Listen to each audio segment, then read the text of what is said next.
Hi, everyone. Welcome. My name is Katie Vogel. I work at Henry Street as the public historian. I know most of you in the room. It's very good to see you today. Welcome to our second event of our new Come to the Table series. These series are meant to bring together Henry Street team members and neighbors to learn about Lower East Side history.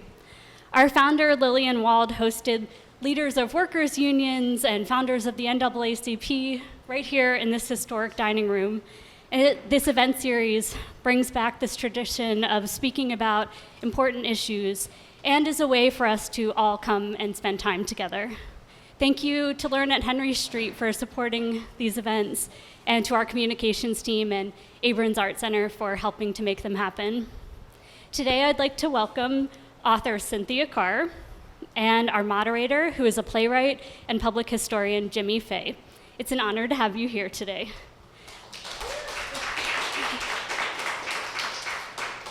So October is LGBT History Month, and this conversation was inspired by the launch of Cynthia Carr's new book, Candy Darling, Dreamer, Icon, Superstar, about Candy Darling, a trans actress who spent a lot of time here on the Lower East Side. Cynthia and Jimmy will speak about where Candy Darling fit into the queer arts and theater scenes on the Lower East Side in the 1970s. Cynthia Carr is a Lower East Side resident and former writer for the Village Voice newspaper, and the author of many books, including Fire in My Belly, The Life and Times of David Wojnarowicz, a queer artist who lived on the Lower East Side in the 1970s and 80s. If you have an interest in queer history, I also would like to invite you to our queer history walking tours of the Lower East Side and the East Village. These are walking tours that were written by a group of public historians, the Close Friends Collective. I'm a part of this collective, and so is Jimmy as well, and Jimmy will tell you more about it as we go. And we partner with Henry Street to run these tours. Lastly, Cynthia Carr's book is for sale today. If you're interested, you can come see me after. Selling through Blue Stockings Cooperative, which is a queer and trans worker-owned bookstore that's here on the Lower East Side. So thank you all, and enjoy the conversation. Thanks, Katie. Hi, everybody. How are all of you doing? Good. Wow, that was such a full-throated good. So as Katie mentioned, my name is Jimmy Fay. I'm very honored to be here. Thank you to Katie. Thank you to Henry Street. Thank you to Cynthia. Katie had asked me to talk a little bit about the work that we do with Close Friends Collective, this queer public history collective that she had mentioned. We actually formed about 3 years ago when Henry Street had asked the six of us to write some queer history programming for their employees as part of their Pride Month programming. And we've developed since then. We give walking tours, we have a reading series at Blue Stockings, we make zines, and we also do some educational stuff, like with school children. But the work that we do, which is very much situated in the Lower East Side and the East Village, so very kind of Lower Manhattan-centric, ended up, it shares a lot of kinship, I think, a lot of kind of spiritual connection with some of the themes in this book. So I'm really happy to be talking about it today. And I really enjoyed reading it. So first, Cynthia, I guess I'll ask you to kind of paint a portrait of us of Lower Manhattan in the time that Candy Darling was hanging around here. To say living here is maybe complicated because she had so many different homes, and her home base, in fact, remained Long Island for most of her life. So can you just situate us in Lower Manhattan in the 60s and 70s? I guess the main thing that is maybe a difference is that it was pretty dangerous to be here at that point. I know that at one point, I've lived in Alphabet City since the late 70s, and there was a big drug problem then.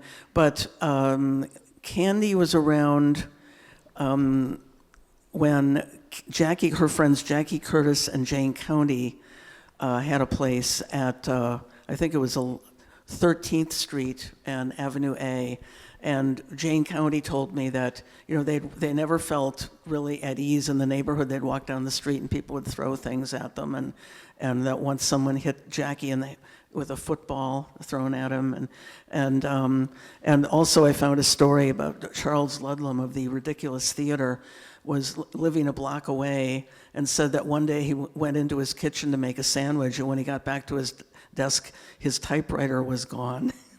Apparently someone had come in the window.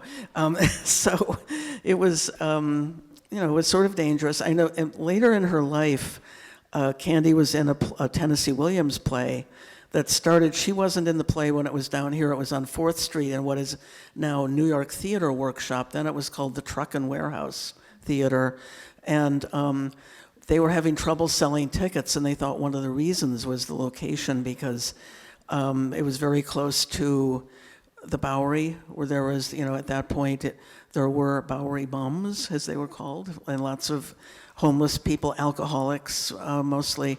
And they said that when people went outside at intermission, they were always accosted on the street by these people who were begging them for money, or they'd have to go past, stoops where junkies were nodding out on the stoops. And it just, it wasn't like a place that people like the uptown people really wanted to come. So they moved the play uptown.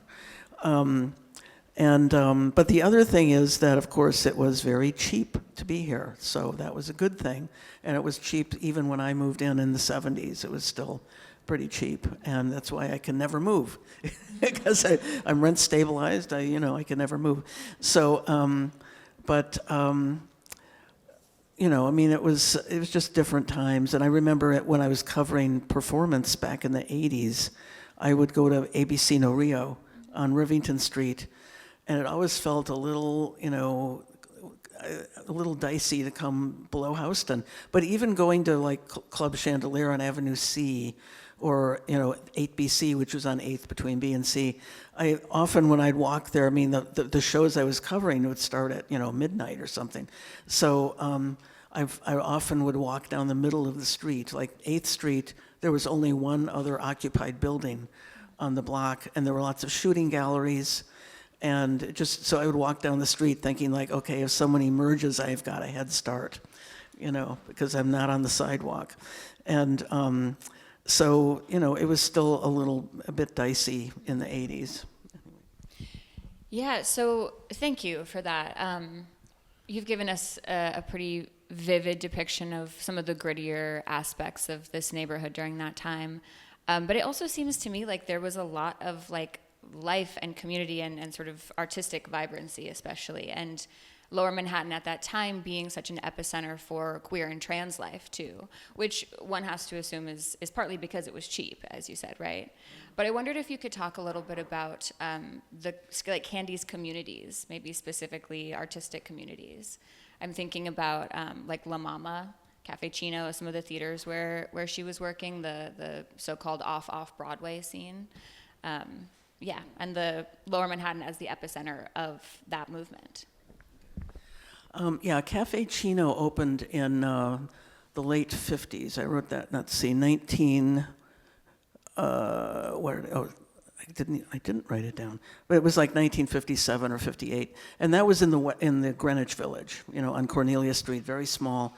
But that was the beginning of off Broadway. And then when Candy started, the first theater she ever worked in was on Waverly Place, east of Washington Square. And it doesn't exist anymore, but it was called Bastiano's, or Playwrights Workshop. And she did her first play there in 1967.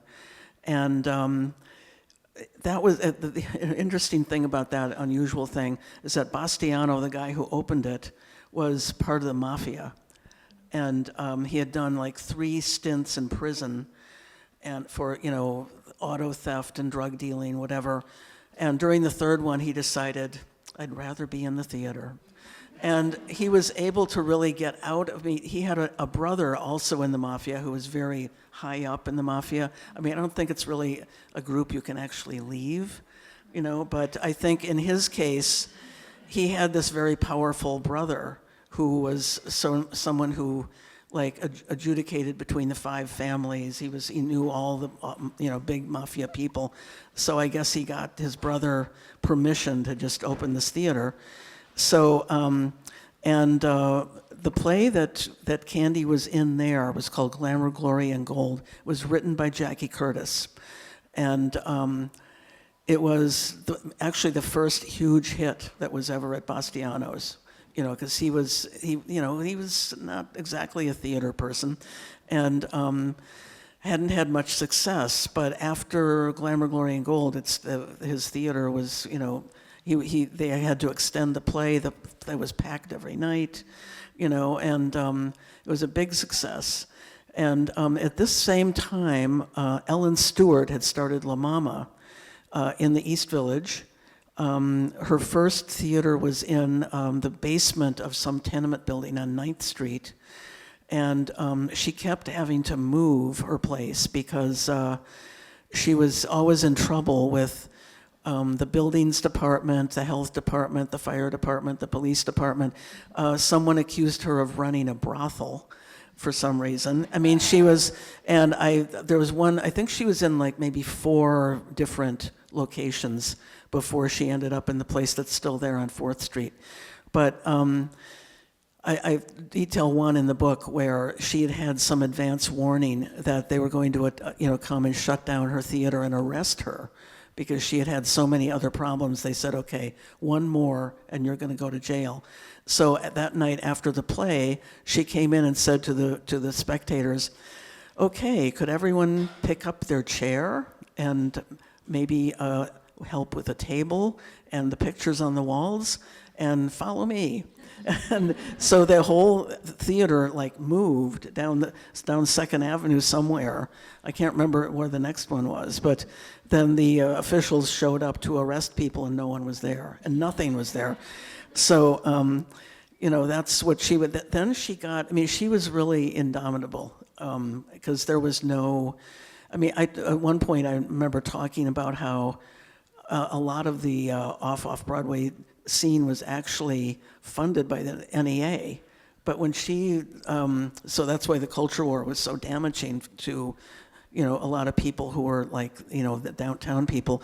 But when she started, there was no NEA and no funding for people. And she just really kept going.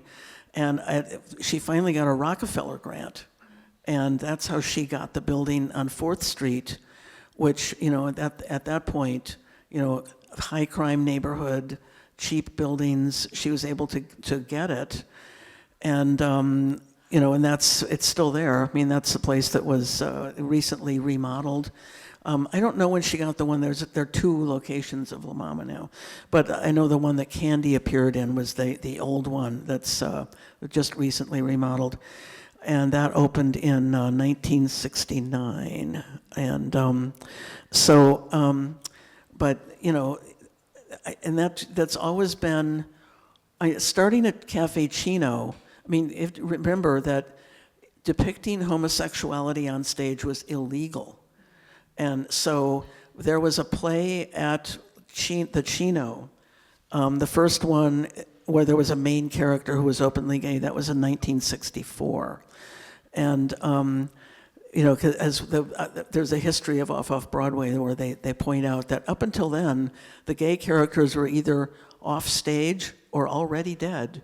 So, and then there was a play called The Bed that opened there in 1965, and it's with 2 men playing a gay couple, and so 2 FBI agents actually showed up at the theater to see if is something untoward going on here. Actually, it was a play about, the problems they were having in their relationship, and it was falling apart, and they were, trying to not break up or whatever. So that's what it was about. It was about their relationship, of course. But so the FBI agents they couldn't think of a reason to arrest them.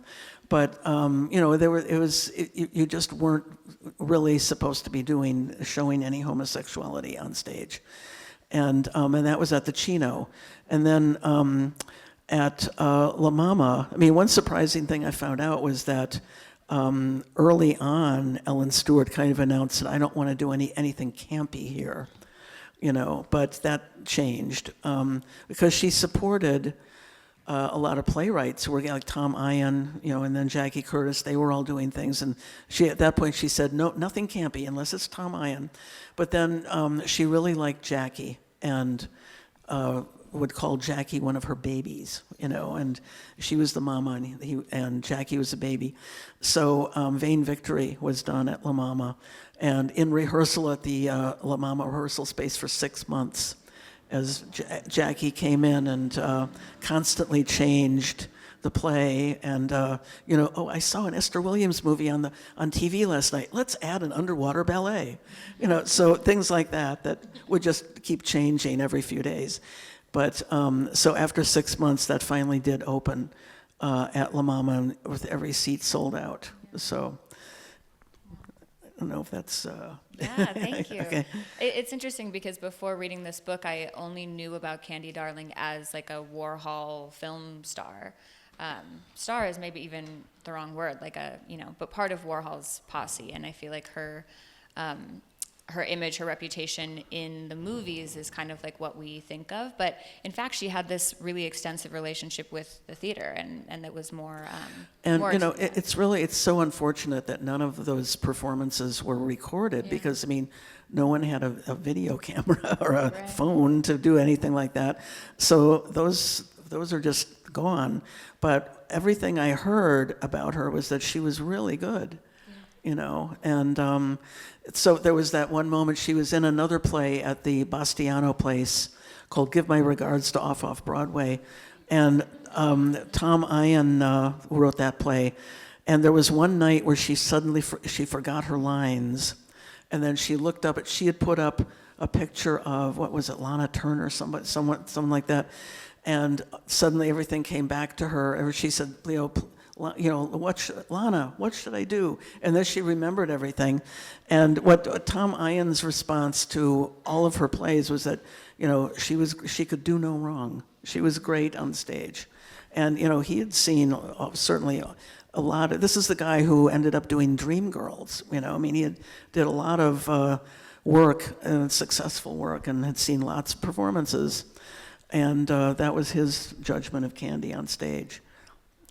So, This book is so comprehensive and so thoroughly researched, and I know it took you 10 years to write, right? Yeah. I was wondering if you could talk a little bit about your research process, like how the idea for this biography came to you, how the story came to you, and why you chose to write about it. This started in 2013. When there was an event called the Acker Awards. It was at Angel Orensanz here on the Lower East Side, started by a downtown resident named Clayton Patterson. Some of you may know him. And the idea was that people would get awards for, gentrification was ongoing. I think it was really about people trying to keep the boho spirit alive here in downtown, like this creature. Look at that hairdo. Anyway, so I got an award at that event for my biography of David Wojnarowicz, and another person getting the award was Jeremiah Newton, got an award for his documentary about Candy called Beautiful Darling, which I think you can see on YouTube. I think it's there for you to see. And the day after the award, Jeremiah called me. He'd gotten my number from Clayton. And he said, I don't know who you are, but when I saw you on stage, I thought, that's the person who should write a biography of Candy. And I wasn't really sure if that was the right thing for me, but I went to, he lived on Avenue C, and I'm between A and B, so I just went over and talked to him. And he showed me that he had a lot of her stuff, like her journals, pictures, letters she'd written, and things like that. And but what really got me interested was the story he told me about how here in Manhattan she was like hanging out with Andy Warhol, going to all these glamorous parties with rich people, got invited to Mick Jagger's birthday party, things like that. and was acclaimed for the work she was doing in theater. Then she'd go back to her mother's place on Long Island, which was always kind of home base. She never had a place to live of her own. So home base was always her mother's house, and in Massapequa Park. So she would go back there, and her mother would tell her, don't come until it's dark, don't answer the door, don't let anyone see you. So I thought, wow, that contrast between the glamorous image and the reality of her life, that's a story, and I knew that story had never been told, and I thought, well, okay, that gets me engaged. So I decided that I would do it. And I spent a lot of time then at Jeremiah's house. I interviewed him countless times. I was telling Jimmy that my file of interviews, which I should count at some point how many I did, but that file is longer than the file for the book, which is a fairly thick book. So I did more pages from Jeremiah than are in the book. And he had a lot more of her stuff. The first stuff he showed me was in a dresser drawer. And then I kept going back, and I should have known that this was coming, because that first visit, there was a path from the front door over to a chair, because Jeremiah was a hoarder, and his apartment was filled with boxes. And so I had to go over and start, because he had more stuff. It wasn't just the drawer. There was more stuff scattered through all these boxes. So, and nothing had been organized. So I'd go through a box, and there'd be Christmas cards and tax statements and pornography and tchotchkes, and then, oh, it's a letter written by Candy. And, so I had to recruit a friend in the neighborhood, a guy who was stronger than me, to go over and lift the boxes, because I couldn't get to the ones lower down. Also, Jeremiah told me that he had Candy's Mary Baker Eddy book, because she became interested in Christian Science, of all things. That was one of the most surprising things I found out about her. But he said, it's on my bookshelves. I couldn't even get to the bookshelves. I mean, I had, this friend had to move the boxes away so I could look at the bookshelves. And that didn't work until Jeremiah got very sick, was in the hospital, and some people came over. Penny Arcade was one, and a woman named Marie Cardinal, and Marie did most of the work. But they cleared everything out of the apartment and put it in storage, and a lot of the stuff, thank God, I think I had seen most of it, but they threw things away because Jeremiah had cats. He was so sick he couldn't get out of bed, so they had peed all over. I mean, and they peed on paper. Because he never bought kitty litter. It was always just paper in the litter box. So that was what they were used to. And there was a lot of other paper on the floor. So a lot of stuff ended up in a dumpster. And then I started looking at stuff, and finally this woman, Marie, had taken things to a storage space in New Jersey, and she called me one day and she said, I found this book by Mary Baker Eddy. And I was going to throw it away because, Christian Science, really? But then I looked through it, and it was filled with underlines and comments in the margins. And I said, I need that book. I desperately need that book, because, of course, the underlines and the things in the margins were all done by Candy. So that's how I finally got that book. But, apart from that, I interviewed, I think, 90 people, about 90 people, and I went to archives at La Mama, at Lincoln Center, at New York Library, at Tom Ian's archive is out at Ohio State University. I went out to that. So, lots of archival work to put this together. That's so interesting. This story is making me think a lot about the archive, like the capital A archive, and how the stories of so many queer and trans people, especially people like Candy, who were, impoverished her whole life, how they don't end up in like New York Public Library archives, but they end up in these kind of alternative like queer archives and in the apartments of friends on Avenue C. It's kind of a striking image. Yeah, and their publications. I mean, thank God Jeremiah had kept all these things from various queer publications, because they had information. And those things, those kinds of magazines, the ones that are handed out in gay bars or something, they don't make it into the archive, any archive. So, he had saved, some of the stuff was very valuable, to me. And so, yeah, very true. Yeah. Can I ask how we're doing on time, if anyone? 12:30, excellent. Okay, I'll ask you one more question. I want to refer to this passage on page 113, where you're talking about Jackie Curtis, the longtime friend and collaborator of Candy's, whose own gender identity really resisted easy categorization. You write, had she lived into the 21st century, Jackie might have called herself non-binary, but who's to say? And I feel like that who's to say is doing a lot of work here, because as historians, it can be really difficult to know what language to use for trans and gender nonconforming people in history who didn't have access to that language themselves. So I wondered how you went about choosing what pronouns and what names to use for people throughout the book. Okay, well, Jackie's in a class by herself.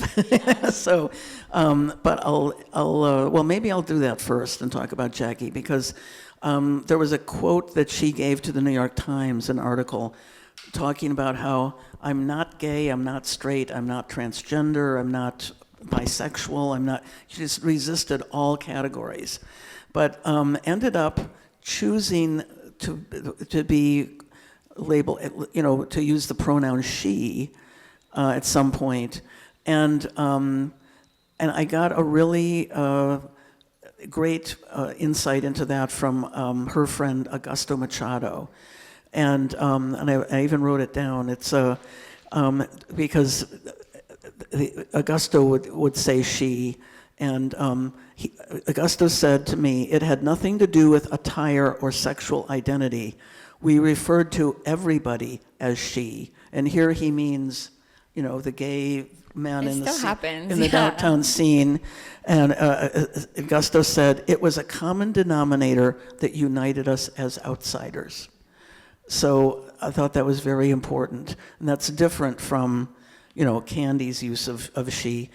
And, with Candy, I really gave it a lot of thought to this, because, and I wrote something in the introduction to this book about it, because what should I, as a biographer, start saying she before she had chosen that name even? And I wasn't really sure what to do. One thing that came up, I wanted to look at other biographies of transgender people and found out there aren't any. There are lots of memoirs, but there's one biography of a trans man written by Louis Sullivan, but there's one copy at the public library, so, and it's not, you can't take it out. So I went and read it there. That's about a trans man who lived like 100 years ago, not a famous person, but someone that Louis found out about and wrote about. And Louis used she pronouns for when this person was young, and then changed to he. And I thought, well, okay, that's an option, but and then there's a biography that just came out in England, not here, I don't think, a biography of Jan Morris. And that they had, that person just said Morris all through it from beginning to end. But anyway, what I ended up doing was, first I interviewed like 10 people who were either trans or very close to the trans community and knew lots of trans people. And then there wasn't a real consensus there, but some of them said, and I think it was mostly in the older people, like, old like me, who were saying, that name was part of my history, don't erase my history. And then others were saying, if you don't use the name I chose, that's like an assault. That's like you have to use the name that I chose. And so I thought, well, and I think, it's really the majority of people that said that, and definitely the younger people mostly said that. So, and I thought, well, what would Candy want? And there were a couple of clues, and one of them came from a publication that I referred to. It came from a gay paper that has never been archived anywhere, where it was an interview with a filmmaker who I could not find, I think is dead. He was known as Dallas. and he made a film with Candy, and said that she told him, well, you know, it doesn't matter who we were, only who we are. And he then asked her, well, what's your real name? And Candy said, what's real about a name? You know, and then at the end of her life, okay, that's a big clue. So at the end of her life, she knew she was going to die, and but didn't talk about that, well, except with one person, Jane Friedman, who now, she's still around. She set up the Howell Gallery and the Howell Archive. Jane Friedman was Candy's last manager, and she trusted Jane. And Jane knew about business and stuff like that. So in the hospital, she said to Jane, I want my name changed legally now. I don't want the name James Slattery to be on my headstone. So Jane, you know, ended up telling her, I mean, I'm not sure she could have done that without Candy being a part of it. I don't know the process, but Candy was so sick she could never have gone to a court building or any of that stuff. But Jane ended up telling her, okay, I'll do that. And so I thought, okay, this was really important to Candy, that she be Candy. So I decided I'm making her Candy through the whole book. And but you know, at the beginning, and I don't think it's confusing, but I quote the people around her who knew her. I did find a few people who knew her in school. The things that were the quotes from them, they all say he and Jimmy and all that. But that's, to me, it's like showing, you know, this ongoing friction in her life, which continues after her death, when there's another big set to at the funeral home about what name is going to be on the funeral card.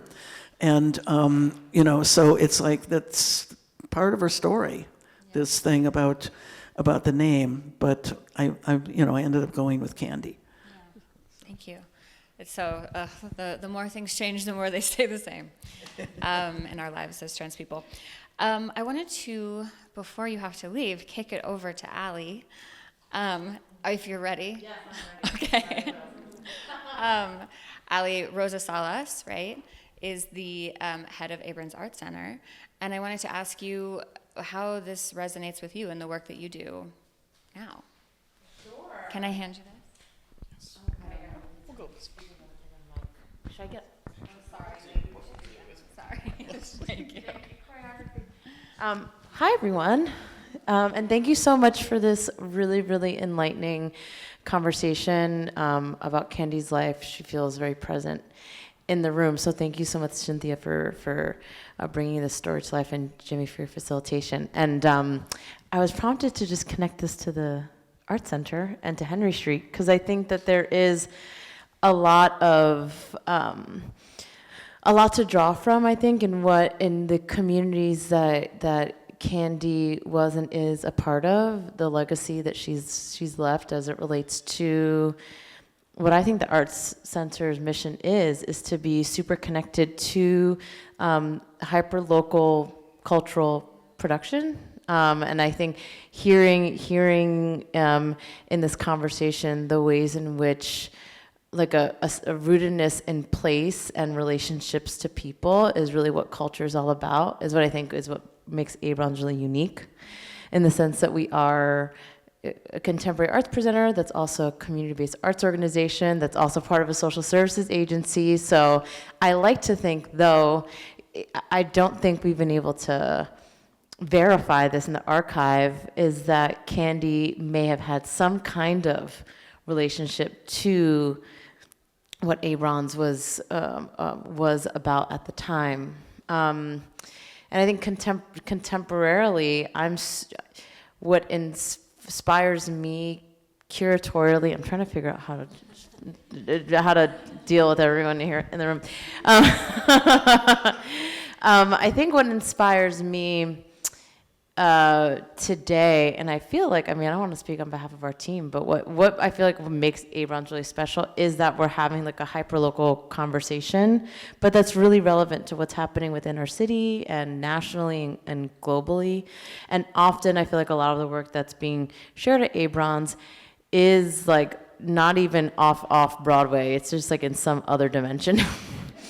And being a home base for artists to ask those very questions that Candy was asking herself at the time around like, what is a name? Just like fundamental questions about the ways in which we've been told to navigate the world. I like to think that Abrams is a place where those questions are embraced and encouraged.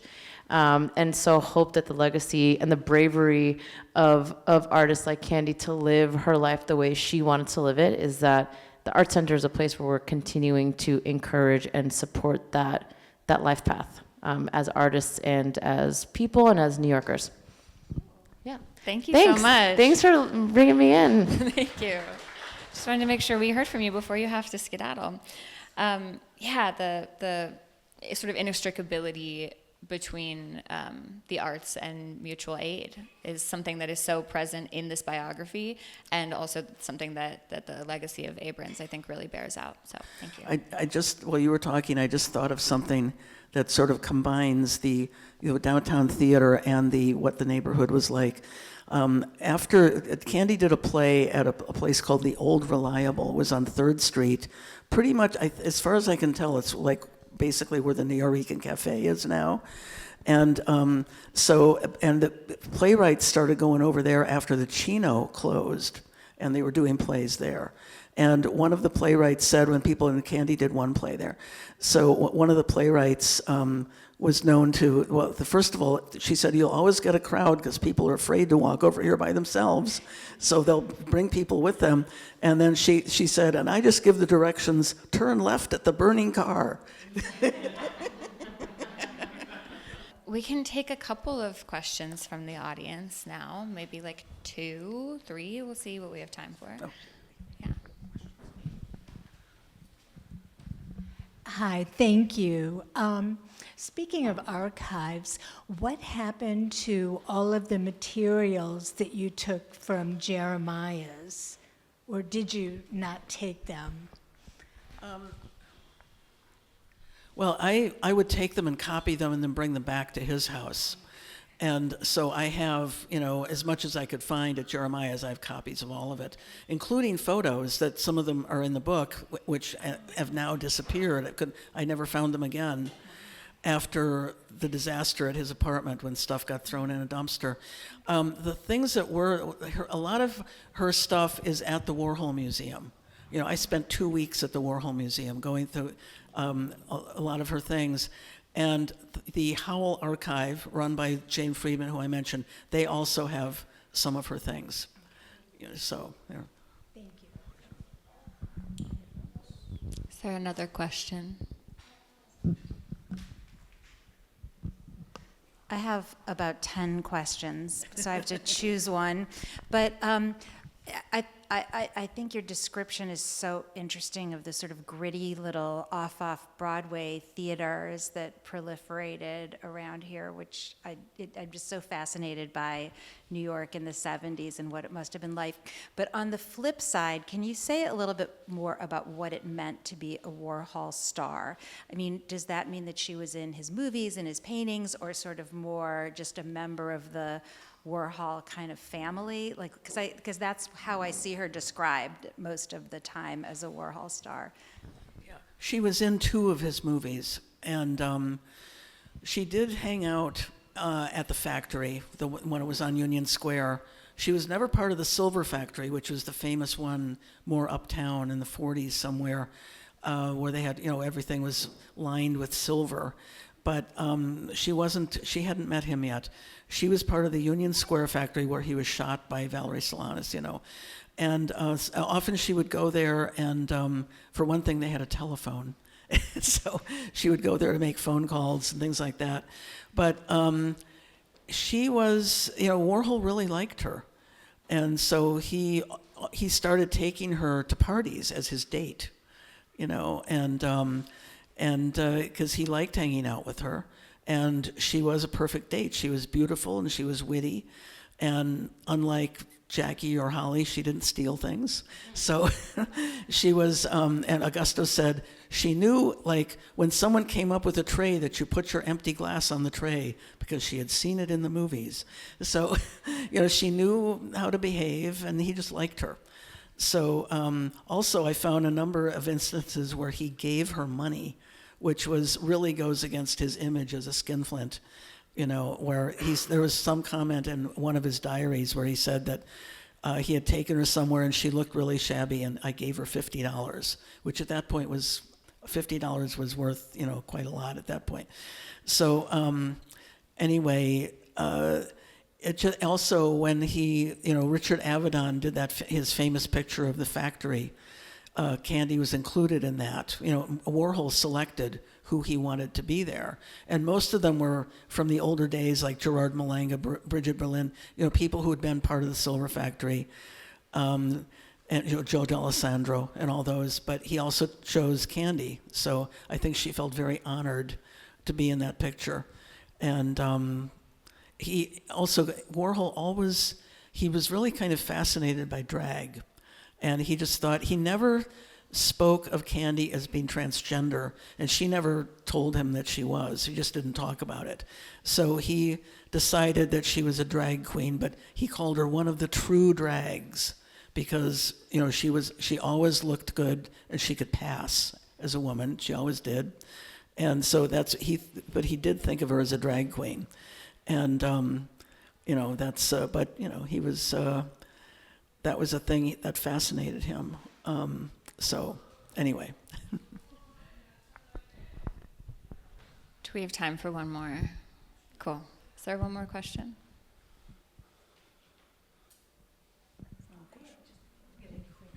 Sorry. What was her relationship with Lou Reed? That's so interesting because, in fact, they barely knew each other. I mean, they would both be at Max's Kansas City. And I think they sometimes would sit together and they would have conversations, but they didn't socialize outside of Max's. So to me, it's very striking that Lou Reed, she said enough to him that he wrote that song, Candy Says, I've Come to Hate My Body. And one of Candy's good friends, someone she did hang out with a lot, said to me, she didn't hate her body, but she did, and it's in the journals, There was one thing I quote from the journals, despise my body. And she just didn't talk about that kind of stuff with even people she hung out with a lot. And somehow he got her to talk about it. And I don't know how he did it, but he did have a relationship with a trans woman for a few years. And I think, I don't know, maybe there was a kind of sympathy he had for Candy that she could detect, and it just got her to talk. I mean, that's all I can imagine. But they weren't even, that's that song Walk on the Wild Side, which includes her and Joe D'Alessandro and other the other people. He didn't really know any of them very well at all, but he knew more there. Like Joe D'Alessandro, the line about him was never gave it away, and Joe said that's not true. Like you had to pay to have sex with him, and he just said no. I mean, that's because he didn't know Joe D'Alessandro. He just knew this image that he had created. So anyway, it's sort of an interesting thing, but. Okay, well, thank you so much. This was really great. There's books. Thank you. There's books for sale, and perhaps you will sign them. Is that true? And they will get signed if you want. Thanks for coming, everybody. Thanks. Okay. Thank you, Jimmy.